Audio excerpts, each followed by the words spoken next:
Hello everyone, मैं doctor Girish Mishra ji second में आप सभी का स्वागत करता हूं। आज हम लोग बातचीत करेंगे भक्ति आंदोलन की। भक्ति आंदोलन जो दक्षिण भारत से शुरू हुआ, उत्तर भारत तक फैला और हमारे भारत के सामाजिक और राजनीतिक इतिहास में एक महत्वपूर्ण भूमिका अदा करता है। क्योंकि एक दिल्ली सल्तनत का जो काल था कि ऊपर से एक नई सत्ता आ रही थी, मुसलमान आ रहे थे, इनका संघर्ष था और आम जनता थी। इनके बीच एक सामंजस्य स्थापित करना, जनता को एक नैतिक बल प्रदान करना और जो भारतीय धर्म में बहुत सारी बुराइयां आ गई थी, बहुत सारी कुरीतियां आ गई थी, उन्हीं को सुधार करते हुए, हालांकि हम लोग धर्म सुधार कहते जरूर हैं, लेकिन ये एक तरीके से भक्ति आंदोलन कहते हैं, लेकिन एक तरीके से धर्म सुधार आंदोलन था। तो कैसे धर्म सुधार आंदोलन प्रारंभ हुआ और आगे बढ़ा, इसके बारे में चर्चा करते हैं।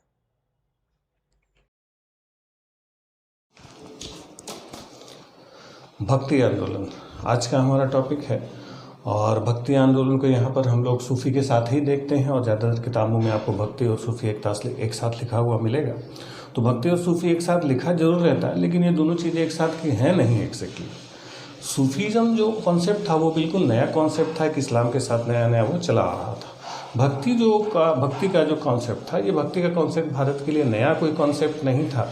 ये भारत के लिए बहुत पुराना कॉन्सेप्ट है और इसकी जो शुरुआत है ये वैदिक काल से मानी जाती है। वैदिक काल में जब पोस्ट वैदिक एज में, उत्तर वैदिक युग में जब उपनिषद लिखे गए तो उन्हीं उपनिषदों में भक्ति का सबसे पुराना कॉन्सेप्ट मिलता है और वहीं से भक्ति की शुरुआत हुई, जो लगातार कंटिन्यू रही और अब तक है। अब तक भक्ति है, भक्ति ऐसा नहीं है समाप्त हुई, बस उसके स्वरूप में थोड़ा बहुत बदलाव आए, कुछ समस्याएं आई।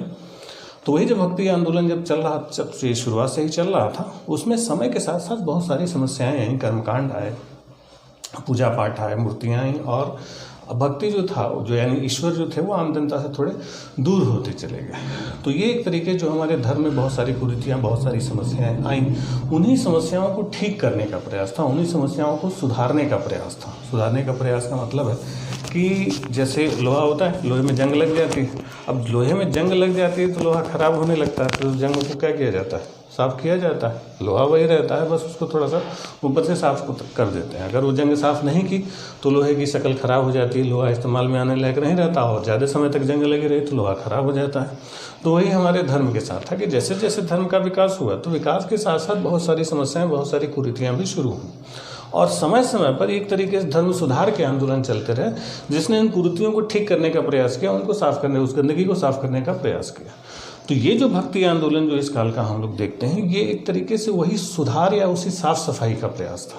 यानी एक तरीके से ये धर्म सुधार आप कह सकते हैं कि जो प्राचीन जो वैदिक धर्म था उसमें जो समस्याएं आ रही थी उन्हीं को सुधार करने का प्रयास किया जा रहा था। क्योंकि वो जो धर्म था उसमें इतने कर्मकांड और इतने विधि विधान और इतने पुरोहित, इतने मंदिर, इतने जो है कि मूर्तियाँ और इतनी चीज़ें आ गई थी कि वो आम जनता की पहुँच से बिल्कुल ऊपर चला गया था।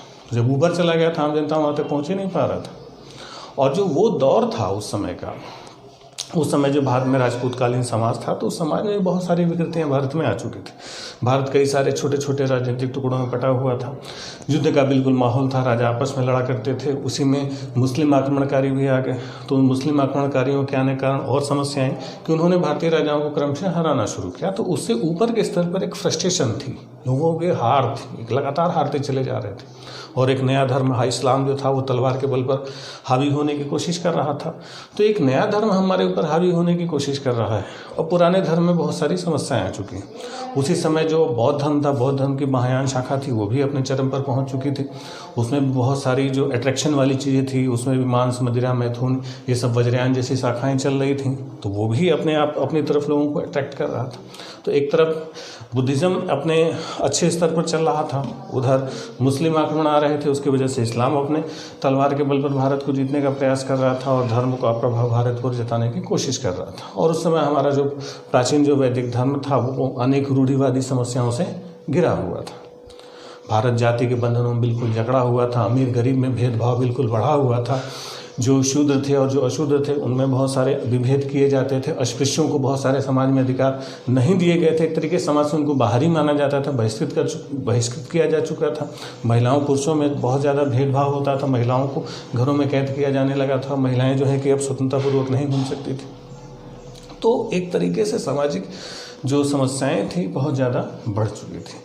तो इस समय धर्म को सुधरने की ज़रूरत थी भी बहुत ज़्यादा। और जब जब समस्याएं आती हैं, जैसे कहा जाता है ना कि जब जब समस्याएं बहुत ज़्यादा बढ़ती हैं तो फिर उसको सुधारने का प्रयास अगर नहीं किया गया तो फिर एक बहुत बड़ा संकट उत्पन्न हो जाता है। तो वही उस समय था कि जब इतनी सारी समस्याएं चल रही थी तो धर्म को सुधार करना बहुत ज़रूरी हो गया था। वही जो धर्म सुधार का प्रयास किया गया उसी को नाम दिया जाता है भक्ति मूवमेंट के रूप में, भक्ति आंदोलन के नाम से इसको शुरू तो भक्ति आंदोलन के नाम से नहीं किया गया, विचारक है, बाद में इसको भक्ति आंदोलन नाम दिया गया। और इसकी जो शुरुआत हुई थी ये दक्षिण से हुई थी, साउथ से हुई थी। अब जैसे हम लोग सूफी पढ़ते हैं तो सूफी और भक्ति में जो बेसिक डिफरेंस हम लोग देखते हैं कि जो सूफी मत था वो पश्चिमोत्तर नॉर्थ वेस्ट से आया और उत्तर भारत तो पहले हावी हुआ, तब दक्षिण की तरफ बढ़ने का प्रयास किया।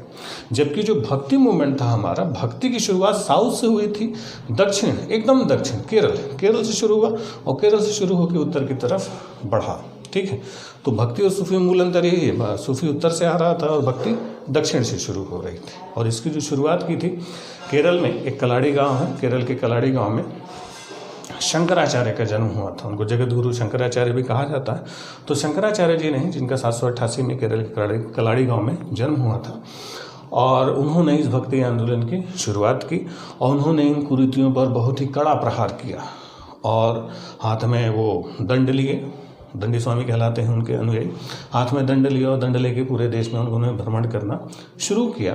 और उन्होंने अपनी जो विचारधारा थी, जो अद्वैतवाद था, उसके माध्यम से पुरानी जो समाज में धर्म में जो जटिलता आ गई थी, जो संकीर्णता आ गई थी, उसको तोड़ने का प्रयास किया। और शंकराचार्य जी की जो सबसे अच्छी बात थी कि उन्होंने केवल बातों से ही काम नहीं किया। जैसे बहुत सारे फिलोसफर होते हैं, बोल के खाली हो जाते हैं, लिख के खाली हो गए, हमने साहित्य लिख दिया, हमने बोल दिया। करने वाले बहुत कम लोग रहे। ज़्यादातर क्या है, भाषण देके खाली हो जाते हैं, हाँ ये होना चाहिए, वैसा होना चाहिए, वैसा होना चाहिए। शंकराचार्य जी ऐसे व्यक्ति थे कि जिन्होंने अपने विचार दिए, विचारों का प्रचार किया और उसको स्थायी रखने के लिए बहुत बड़े काम किए। उनका जो सबसे बड़ा काम है, इन्होंने अपने 4 मठ बनाए, जो आप पीठ के नाम से जानते हैं, जो आप सुनते हैं ना, जो 4 धाम की यात्रा की जाती है। उन्होंने उत्तराखंड में ज्योतिष पीठ की स्थापना की, जो बद्रीनाथ के नाम से प्रसिद्ध हुआ। उधर पुरी में उन्होंने गोवर्धन पीठ की स्थापना की, जो पुरी का गोवर्धन पीठ कहा जाता है, उसमें बलभद्र और सुभद्रा की मूर्ति रखी हुई है। फिर द्वारिका में उन्होंने शारदा पीठ की स्थापना की, द्वारका का जो शारदा पीठ है उसमें कृष्ण की उपासना की जाती है। फिर मैसूर में उन्होंने श्रृंगेरी पीठ जो शिव के उपासक रहे, तो श्रृंगेरी पीठ की स्थापना की। तो इस तरीके से बद्रीनाथ, गोवर्धन पीठ, शारदा पीठ और श्रृंगेरी पीठ, इन 4 पीठ की स्थापना की। तो ये जो 4 धाम कहा जाता है, ये इन्होंने स्थापना की। यानी शंकराचार्य ने केवल बातें नहीं की, उसको लागू करने के लिए, उसका प्रचार प्रसार करने के लिए पीठ की स्थापना की और जो वैचारिक आयाम नए नए उन्होंने दिए। इनका जो मत था वो शैव और कुछ महायान से प्रभावित था। हालांकि इन्होंने बौद्ध धर्म को अपना ही लिया, मतलब बौद्ध धर्म की सारी बातों को अपने अंडर में शामिल किया। बहुत सारी जो विद्वान हैं इनको प्रच्छन्न बुद्ध कहा भी जाता है, क्योंकि इन्होंने बौद्ध धर्म को आत्मसात, मतलब बौद्ध धर्म की बातों को अपने अधीन में लेके आए थे। ठीक, अब ये जो शंकराचार्य जी ने शुरुआत की भक्ति आंदोलन की, और उनका जो आइडियोलॉजी रहा वो किसका रहा, अद्वैतवाद। अब ये अद्वैतवाद क्या है, इसका कॉन्सेप्ट हम लोग समझेंगे। इससे पहले हम लोग भक्ति के कुछ स्वरूपों की बात कर लेते हैं। जो भक्ति आंदोलन था, भक्ति आंदोलन को हम लोग 2 स्वरूप में बात करते हैं। एक भक्ति का स्वरूप सगुण माना जाता है और एक निर्गुण माना जाता है। सगुण का मतलब होता है गुण यानी कि जैसे जिसका गुण हो, कुछ दिखाई दे। जैसे आप, अगर हम आपके सामने खड़े हैं, हम आपके सामने खड़े होकर पढ़ा रहे हैं, हम आपके सामने खड़े होकर पढ़ा रहे हैं, तो आप हमारा गुण बता सकते हैं कि हाँ लंबे हैं कि चौड़े हैं, कि मोटे हैं कि गोरे हैं, कि काले हैं, कि सर पे बाल है कि नहीं है, मुंह पे मूंछ है कि नहीं है। ये सारे हमारे गुण हैं, वो आपको दिखाई दे रहे हैं। आप किसी से बता सकते हैं कि हाँ गिरीश सर से पढ़ते हैं तो गिरीश सर की लंबाई ये है, चौड़ाई ये है, मोटाई ये है, क्योंकि हम दृश्य हैं, हमारा एक फिगर है। ठीक, और वही हम आपको दिखाई न दें, केवल अस्तित्व हमारा हो कि कोई गिरीश सर क्लास ले रहे हैं, अब पढ़ा रहे हैं या जो भी कर रहे हैं, दिख नहीं रहे हैं हमें, यानी उनका कोई शेप नहीं है, कोई आकार नहीं है, वो कैसे हैं। तो जब कोई आकार नहीं है, कोई कैसे हैं, वो सब कुछ नहीं है, तो वो क्या है, वो निर्गुण है। निर्गुण का कुछ नहीं मतलब कि कुछ हमें दिखता होता नहीं। लेकिन सगुण में क्या हुआ कि कुछ दिखा कि हाँ उनका शेप एंड साइज और लंबाई और चौड़ाई और गोराई और कालापन सब कुछ दिखाई दे रहा है। अब ये जो सगुण शाखा थी, सगुण को भी 2 हिस्सों में बांटा गया। और जो निर्गुण था, निर्गुण को भी 2 हिस्सों में बांटा जाता है। जो सगुण शाखा यानी जिसका गुण हो दिखाई देता है, तो एक शाखा सगुण की कही जाती है रामाश्रयी, रामाश्रयी, और दूसरा कहा जाता है कृष्णाश्रयी, या राम मार्गी और कृष्ण मार्गी भी कहा जाता है, कृष्णाश्रयी। ठीक, यानी जो सगुण वाले हैं वो या तो राम की पूजा करेंगे या कृष्ण की पूजा करेंगे। फिर निर्गुण में भी 2 आते हैं, यानी जो किसी खास शेप की पूजा नहीं करते, उनमें एक आते हैं ज्ञान मार्गी, जो ज्ञान की उपासना करते हैं, और दूसरे थे प्रेम मार्गी। प्रेम मार्गी यानी प्रेम की उपासना करने वाले, प्रेम से ईश्वर तक पहुंचने की कोशिश करने वाले। तो इनमें अलग अलग बड़े बड़े संत हुए। जैसे रामाश्रयी शाखा थे, तो रामाश्रयी शाखा के जो सबसे बड़े संत माने जाते हैं वो कौन माने जाते हैं? तुलसी माने जाते हैं। तुलसीदास रामाश्रयी शाखा के संत माने जाते हैं। ठीक, और कृष्ण मार्गी जो कृष्णाश्रयी शाखा के सूरदास, मीराबाई, ये लोग कृष्णाश्रयी शाखा के। उसी तरीके से जो ज्ञान मार्गी थे, ज्ञान मार्गी में जो हमें ज्ञान देने वाले थे ईश्वर के लिए, वो थे कबीर, रैदास, ये लोग क्या थे? ज्ञान मार्गी। प्रेम मार्गियों में आते हैं जायसी, मलिक मोहम्मद जायसी। ठीक है, चलिए, तो ये कुछ हल्का सा बंटवारा होता है सगुण और निर्मेन। सगुण और निर्गुण का हम लोग देखते हैं। रामाश्रय यानी राम का स्वरूप मान के उनकी आराधना करना, जिसमें तुलसीदास को हम लोग प्रमुख रूप से देख रहे हैं। कृष्ण आश्रय में यानी कृष्ण को प्रभु के रूप में आराधना करना, जिसमें सूरदास और मीराबाई आते हैं। ज्ञान मार्ग में कबीर और रैदास आते हैं, और भी कई सारे आते हैं जो मेन उनके थे। और प्रेम मार्गी में मलिक मोहम्मद जायसी आते हैं, जिन्होंने पद्मावत की रचना की थी। उन्होंने अवधी भाषा में पद्मावत की रचना की थी। ठीक, अब ये जो इनकी जो शाखाएं हम लोग देखते हैं, इनकी जो विचारधाराएं हैं, पहले एक फिलोसफिकल लेवल पर हल्की सी विचारधाराओं की चर्चा करते हैं। कि जैसे आपको बता रहे थे कि शंकराचार्य ने अद्वैतवाद का प्रतिपादन किया, और अद्वैतवाद के माध्यम से प्राचीन जो परंपराएं चल रही थी, जो अशुद्धियाँ समाज में जो बुराइयां चल रही थी, उसका खंडन करने का उन्होंने प्रयास किया। तो अब इस अद्वैतवाद, या आप देख रहे हैं कि आगे कई सारे विचारक है। अद्वैतवाद शंकराचार्य का था, विशिष्टाद्वैत रामानुजाचार्य का था, द्वैताद्वैत निम्बार्काचार्य का था, शुद्धाद्वैत वल्लभाचार्य का था, द्वैतवाद माधवाचार्य का था। तो ये जो ढेर सारे आप द्वैत अद्वैत देख रहे हैं कि द्वैत अद्वैत है क्या, इनका झगड़ा क्या ये एक ही चीज़ है, अलग अलग? एक्चुअली इनमें बहुत हल्का सा अंतर आता है। उस अंतर को थोड़ा सा समझेंगे पहले, तब आपको ये भक्ति का जो कॉन्सेप्ट है वो समझ में आएगा। अब इसमें हमारे यहाँ जो भारतीय जो दर्शन है, हमारे इंडिया की जो फिलॉसफी है, तो भारत का जो दर्शन है वो आत्मा के बड़े चारों तरफ घूमता है। एक बड़ी समस्या है आत्मा क्या है, और आत्मा क्या है बट सोल। तो ये एक बहुत जटिल प्रश्न है। सोचिए, आत्मा क्या है, इतना जटिल प्रश्न था कि जब महात्मा बुद्ध के सामने प्रश्न रखा गया तो उन्होंने मना ही कर दिया कि है ही नहीं, सीधा सीधा इनकार कर दिया कि आत्मा नाम की कोई चीज़ है ही नहीं। इतनी टेंशन थी उनको इस आत्मा से, सुन के परेशान थे। हर कोई आत्मा को लेकर पूछ रहा है। खैर, वो अलग मुद्दा है। अब यहाँ पर हम लोग मेन उसी की बात करते हैं कि हमारा दर्शन पूरी तरीके से आत्मा और एक परमात्मा, जो हमारा एक डिवाइन सोल होता है, परमात्मा, या जिसको हम लोग क्या बोलते हैं, ब्रह्म। तो ये जो ब्रह्म है या जो डिवाइन सोल है, और एक जो हमारी आत्मा है जिसको हम बोलते हैं सोल। अब इस आत्मा और परमात्मा के बीच का जो रिलेशन है, उसी की व्याख्या इन विभिन्न दर्शनों में की गई है। ये जो आपके सामने आइडियोलॉजीज लिखी हुई है, अद्वैतवाद, विशिष्टाद्वैत, द्वैताद्वैत, शुद्धाद्वैत, द्वैतवाद, ये होता क्या है कि जैसे शंकराचार्य जी का जो विचार था, उनका ये विचार था कि ये जो हमारे अंदर आत्मा है, हमारे शरीर के अंदर आत्मा है, ये आत्मा के जो क्रिएटर हैं ब्रह्म ही है, ब्रह्म के द्वारा बनाई हुई आत्मा है। यानी हमारे अंदर भी क्या है, ब्रह्म का एक स्वरूप है। बस हम उसको अपने अज्ञान के वश, अब ये हम हैं बने इसी के, इन्होंने ही हमें बनाया है, लेकिन हमें पता नहीं चल पा रहा है। हमें पता नहीं चल रहा है। हमें पता क्यों नहीं चल रहा है? क्योंकि हम इनको सही ढंग से पहचान नहीं पा रहे। क्योंकि हमारे यानी आत्मा और ब्रह्म यानी जिसको हम लोग कहीं कहीं परमात्मा लिखा हुआ है, तो उस आत्मा और परमात्मा के बीच में जो डिवाइन सोल है, उसके बीच में क्या है, एक शैडो बनी हुई है। एक शैडो यानी एक छाया बनी हुई है। ये जो छाया है, ये अज्ञान की छाया है, यानी हमारे पास ज्ञान नहीं है, हमें पता ही नहीं है कि ब्रह्म का एक स्वरूप हमारे अंदर पड़ा हुआ है, हम ही हैं। उन्होंने कहा था हम ही ब्रह्म हैं, हमारे अंदर ही ब्रह्म है, हम अस्मि, हमें ब्रह्म ने बनाया, हम तो उसी की संतान हैं, तो हमारे अंदर भी तो वही हुआ। तो उनका ये कहना था कि हम ये क्यों नहीं सोच पाते, क्यों नहीं जान पाते कि हम इसी के हैं, क्योंकि हमारे ऊपर क्या है, एक अज्ञान की एक छाया है, यानी आत्मा और परमात्मा के बीच में अज्ञान की एक परत पड़ी हुई है। इसी की वजह से हम इसको पहचान नहीं पा रहे हैं, हम इसको समझ नहीं पा रहे हैं। ठीक है, इसीलिए आदमी इस मोह माया के जाल में भटका हुआ है। ये जो संसार है, संसार क्या है, मोह है, माया है, कुछ नहीं है एग्जैक्टली, सब कुछ यही है। इन्होंने कहा था ब्रह्म सत्य जगत मिथ्या, यानी ब्रह्म ही सत्य है, बाकी जगत क्या है, मिथ्या। यानी जिस संसार में हम लोग रह रहे हैं, पढ़ रहे हैं, लिख रहे हैं, घूम रहे हैं, फिर रहे हैं, बीमार पड़ रहे हैं, नहा रहे हैं, धो रहे हैं, ये सब क्या है, ये सब माया है, एक दिन समाप्त हो जाना है, स्थायी नहीं है। कोई भी चीज़ स्थायी नहीं है, स्थायी केवल क्या है, ये ब्रह्म है। तो इस स्थायी ब्रह्म में हमें शामिल होना है, लेकिन हमें पता ही नहीं। हम लोग पता नहीं किस दुनिया में जी रहे हैं, हम परेशान हैं, हम नौकरी के लिए परेशान हैं, हम पैसे के लिए परेशान हैं, हम गाड़ी के लिए परेशान हैं, हम घर के लिए परेशान हैं, जबकि हम हैं क्या, हम हैं इसी ब्रह्म के ही एक अंश हैं। और इस अज्ञान की वजह से इसमें हमें जाके मिलना होगा। तो इसी को उन्होंने नाम दिया अज्ञान का कि हमें भ्रम है या संशय है, भ्रम या संशय। उन्होंने एक एग्जाम्पल के रूप में इसको क्लियर करने का प्रयास किया कि जैसे मान लीजिए कि कमरे में आपके अंधेरा है और कमरे में अंधेरा है और रस्सी पड़ी हुई है।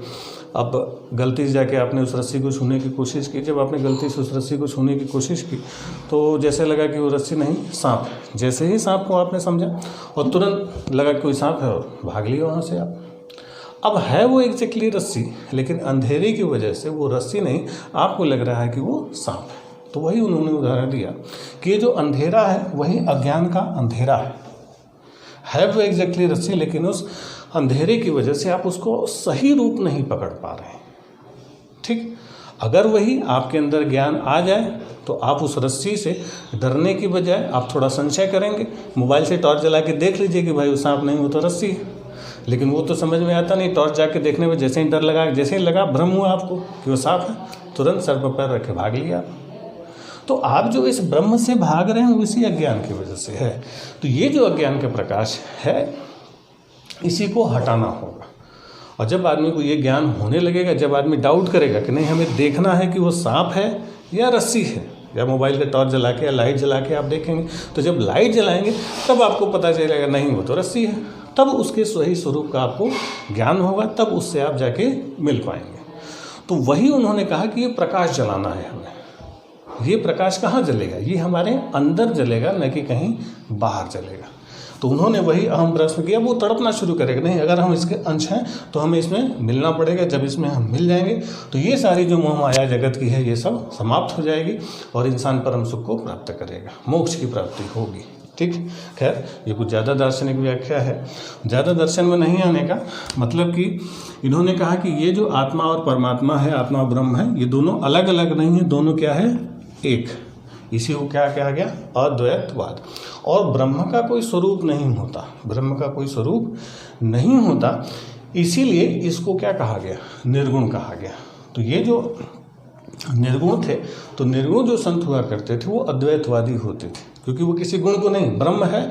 अब ब्रह्म क्या है, कैसे है, इसका स्वरूप डिफाइन नहीं है कि ब्रह्म लंबा है, चौड़ा है, कि मूंछों वाला है, कि गदा लिए हुए घूम रहा है, कि तीर धनुष लेके घूम रहा है, कि हाथ में 8047 लेके घूम रहा है, ये किसी को नहीं पता। तो इसीलिए ब्रह्म को क्या माना गया, निर्गुण माना गया। ठीक, तो ये अद्वैतवाद था। अद्वैत का मतलब आत्मा और परमात्मा एक है, ये मिलेगी। उसी में रामानुजाचार्य के बाद में विचार आया जिसमें उन्होंने विशिष्ट अद्वैत का, तो उन्होंने कहा कि ये आत्मा और परमात्मा के बीच एक विशिष्ट, यानी ब्रह्म और आत्मा एक नहीं है, एक दूसरे से अलग है, थोड़ा सा अलग। थोड़ा सा अलग का मतलब है कि उन्होंने कहा कि बना इसी से है, लेकिन इसके विशिष्ट तत्वों से इसका निर्माण हुआ है। विशिष्ट तत्वों से इसका निर्माण होने का मतलब है कि जैसे नहीं लोहे में या लोहे की चाकू होती है, तो चाकू में जब धार देते हैं, कई बार देखते होंगे आप मशीन में धार देते हैं, तो वो लोहे से जब धार देते हैं तो चाकू से एक चिंगारी टाइप की निकलती है, चिंगारी निकलती है। तो वो है चिंगारी, निकल कहाँ से रही है, लोहे से निकल रही है। तो वो है तो लोहे का अंश, लेकिन वो लोहा नहीं है, लोहे का ही अंश है जो चिंगारी के तरीके से निकल रहा है और कुछ समय बाद समाप्त हो जा रहा है। तो वही विशिष्टाद्वैत में रामानुजाचार्य ने समझाया कि जो आत्मा है इस ब्रह्म का ही एक विशिष्ट रूप है। जैसे लोहे को जब रगड़ते हैं, जो शांत तेज धार देते हैं तो चिंगारी टाइप से निकलती, तो वही एक विशिष्ट चीज़ है जो कुछ समय बाद क्या हो जाएगी, विलुप्त हो जाएगी, और मिलना इसी में है उसको ब्रह्म में आके। तो इसी का है, लेकिन एग्जैक्टली ये नहीं है, उससे थोड़ा सा अलग है। ठीक, इसके बाद इसी में द्वैताद्वैत का सिद्धांत आया। द्वैताद्वैत समझ लिए कि इस ब्रह्म और आत्मा को थोड़ा सा और अलग करता है कि नहीं, ब्रह्म और आत्मा, हालांकि ब्रह्म ने ही आत्मा को बनाया है, लेकिन इसमें थोड़ा सा अंतर है, थोड़ा सा डिफरेंस है, थोड़ा सा डिफरेंस इन द सेंस कि जैसे आप देखते होंगे कि अलग अलग कलर्स हैं, अलग अलग कलर्स को एक ही टेबल पर अगर पेंट किया गया तो है टेबल एक ही, लेकिन कलर्स क्या हैं, अलग अलग हैं। तो मूल रूप उसका टेबल है, लेकिन कलर क्या है, उस पर अलग अलग दिया गया। तो उसी तरीके से मूल ये आत्मा ही है, बनाया ब्रह्म ने है, यह इसी का है, एक ही प्लेटफॉर्म पर, बस दोनों में थोड़ा सा क्या है, अंतर है। ठीक, फिर इसी में वल्लभाचार्य ने शुद्धाद्वैत का विचार दिया। तो जो शुद्धाद्वैत था वो थोड़ा सा और डिफरेंस करता है। डिफरेंस करता का मतलब है, जैसे खाना खाते हैं, दाल खाते हैं, दाल में आपने घी डाल दिया, अब दाल में घी डाल दिया तो दाल आपको दिखाई देता है, घी भी दिखाई देता है। अब घी दाल में मिलने वाला है, अब कब मिलेगा पता नहीं, और जब मिल जाएगा तो अंतर नहीं पता चलेगा कौन सा दाल है कौन सा घी। तो ये दिखाई दे रहा है कि हाँ ये है, यानी ये ब्रह्म दिखाई दे रहा है कि आत्मा से है, दोनों का अस्तित्व भी अलग है, लेकिन कुछ समय बाद ये इसमें विलीन हो जाएगा। एक ही चीज़ नहीं है, दोनों क्या है, एक दूसरे से अलग है। तो जो शुद्धाद्वैतवाद है एक तरीके से बताता है कि आत्मा ब्रह्म में थोड़ा सा क्या है, अंतर है, लेकिन कुछ समय बाद वो जाके एक दूसरे में मिल जाएंगे। ठीक, फिर लास्ट में माधवाचार्य ने द्वैतवाद का सिद्धांत दिया। द्वैतवाद में कहा कि ये दोनों एक नहीं है, दोनों क्या है, एक दूसरे से अलग अलग है। यानी जैसे बताया कि अद्वैतवाद क्या है कि दोनों एक ही एलिमेंट। फिर विशिष्टाद्वैत थोड़ा सा अंतर बढ़ाया, द्वैताद्वैत थोड़ा और अंतर बढ़ाया, शुद्धाद्वैत थोड़ा और अलग किया, और द्वैताद्वैत तो बिल्कुल तोड़ के रख दिया, भाई ब्रह्म अलग है, आत्मा अलग है। ठीक है, हम इस आत्मा को ब्रह्म से मिलाने की कोशिश करेंगे। तो मिलाने की कोशिश कैसे करेंगे? भक्ति के माध्यम से, भगवान के माध्यम से। तो इसी में किसकी पुष्टि की गई? भगवान। ये भगवान हमें यहाँ के लिए रास्ता देंगे। तो ये जो बीच में भगवान आए, ये जो बीच में गॉड आए, जिनका एक स्वरूप होगा जो हमें जो इनका अगर पूजा करें जो हमें दिख सकते हैं, जैसे हम ब्रह्मा, विष्णु, महेश, राम, कृष्ण, ये हमारे देव हैं। तो ये देव क्या है? हमें मुक्ति का मार्ग दिखाते हैं, और ये हमारे जैसे नहीं, हमसे क्या है, अलग है, हमें बस वहाँ तक पहुँचा देते हैं। ठीक, तो ये जो द्वैतवाद आप देखते हैं, यही सगुण भक्ति का एक स्वरूप दिखाई देता है कि ये एक शेप, एक स्वरूप दिखाते हैं। और जबकि निर्गुण मतलब क्या? अद्वैतवाद, दोनों एक ही है, इनका कोई शेप नहीं है। और द्वैतवाद का मतलब दोनों एक दूसरे से अलग हैं, बीच में एक ईश्वर है जो हमें वहाँ तक पहुँचाते हैं। ठीक, चलिए, खैर ये हार्डकोर फिलॉसफी की चीज़ें हैं।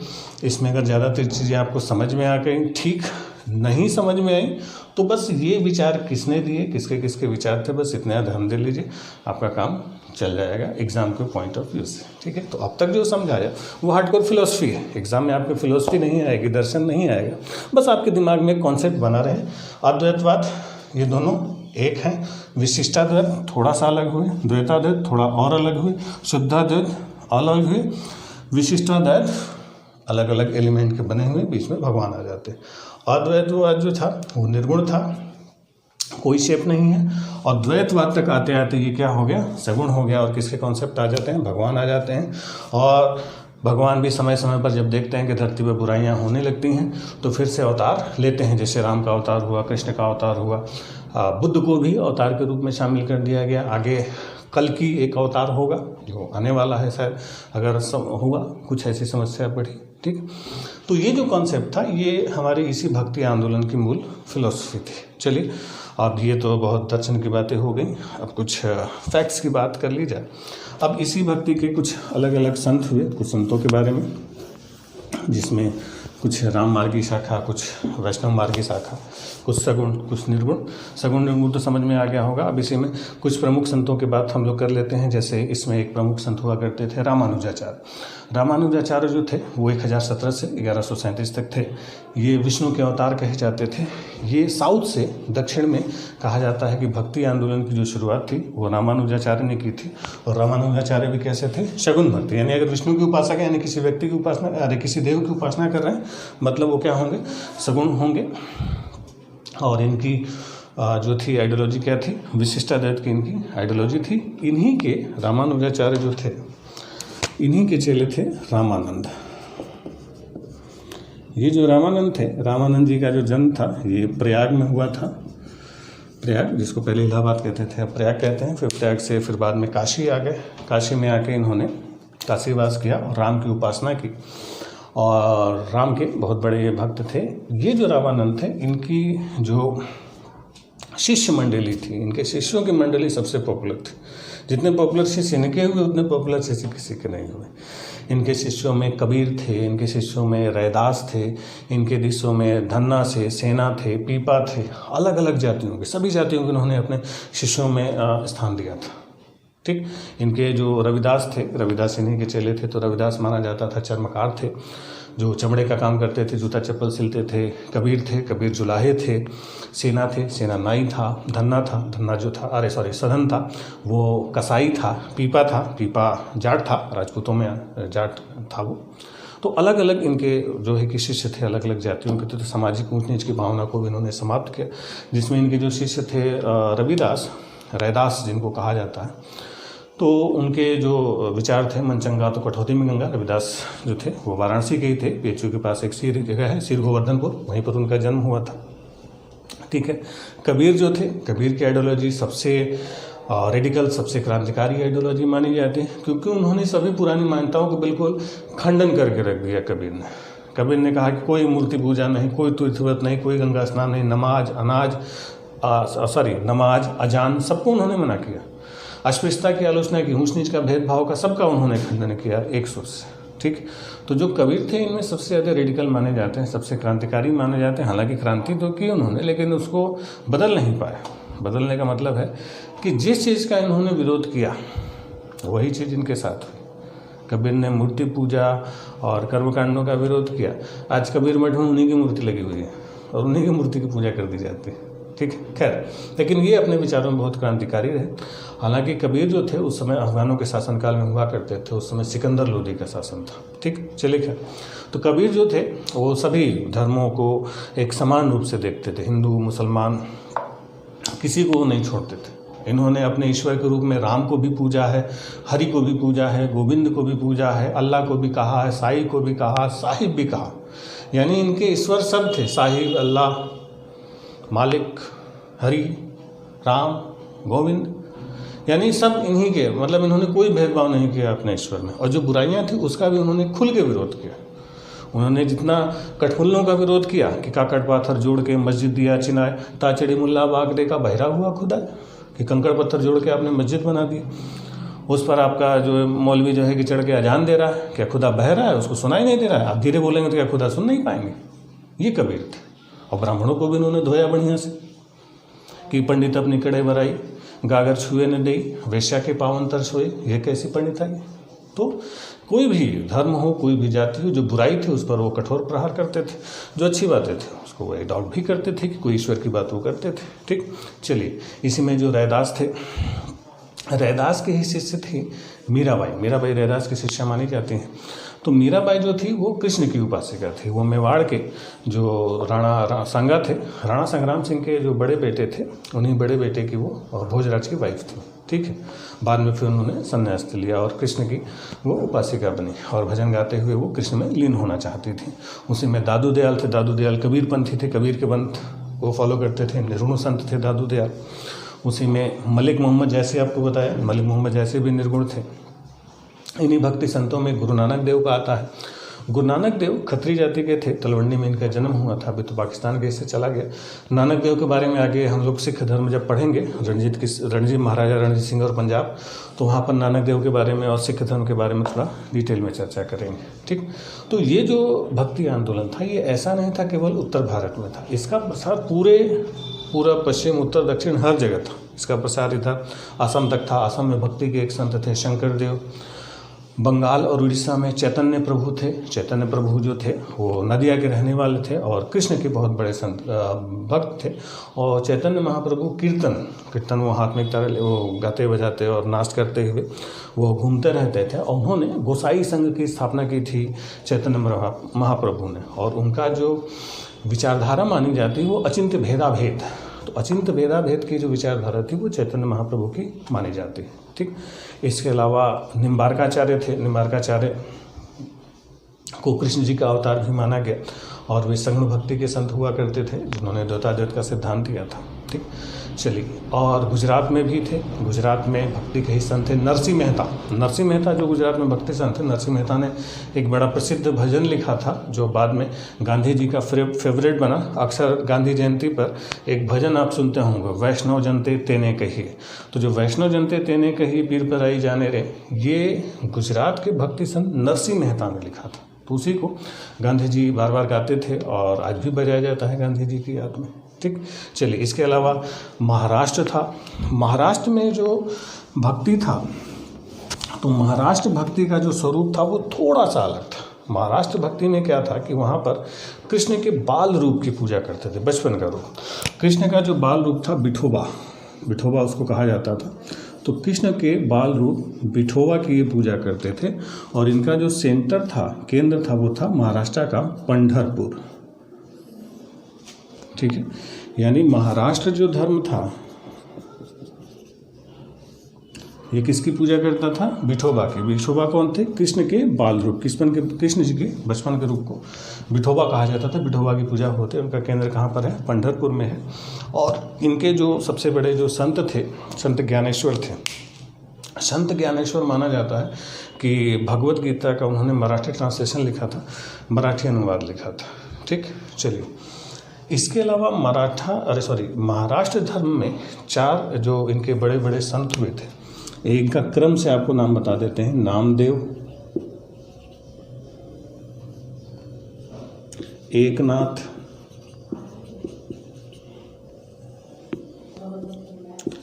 तुकाराम,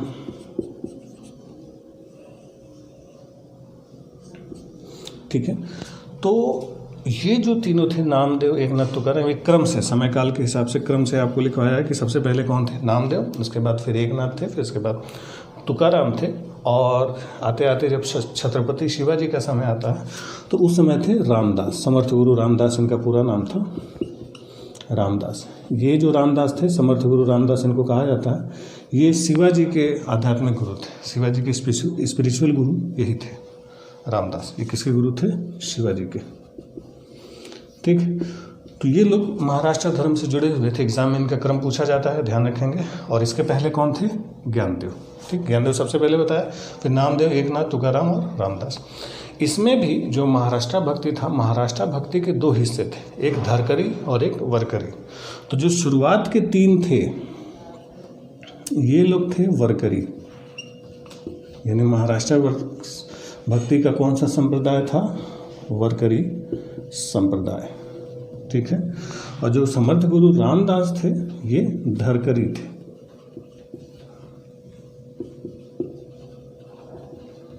ठीक है, इससे आपके सवाल बनते हैं, ध्यान रखेंगे।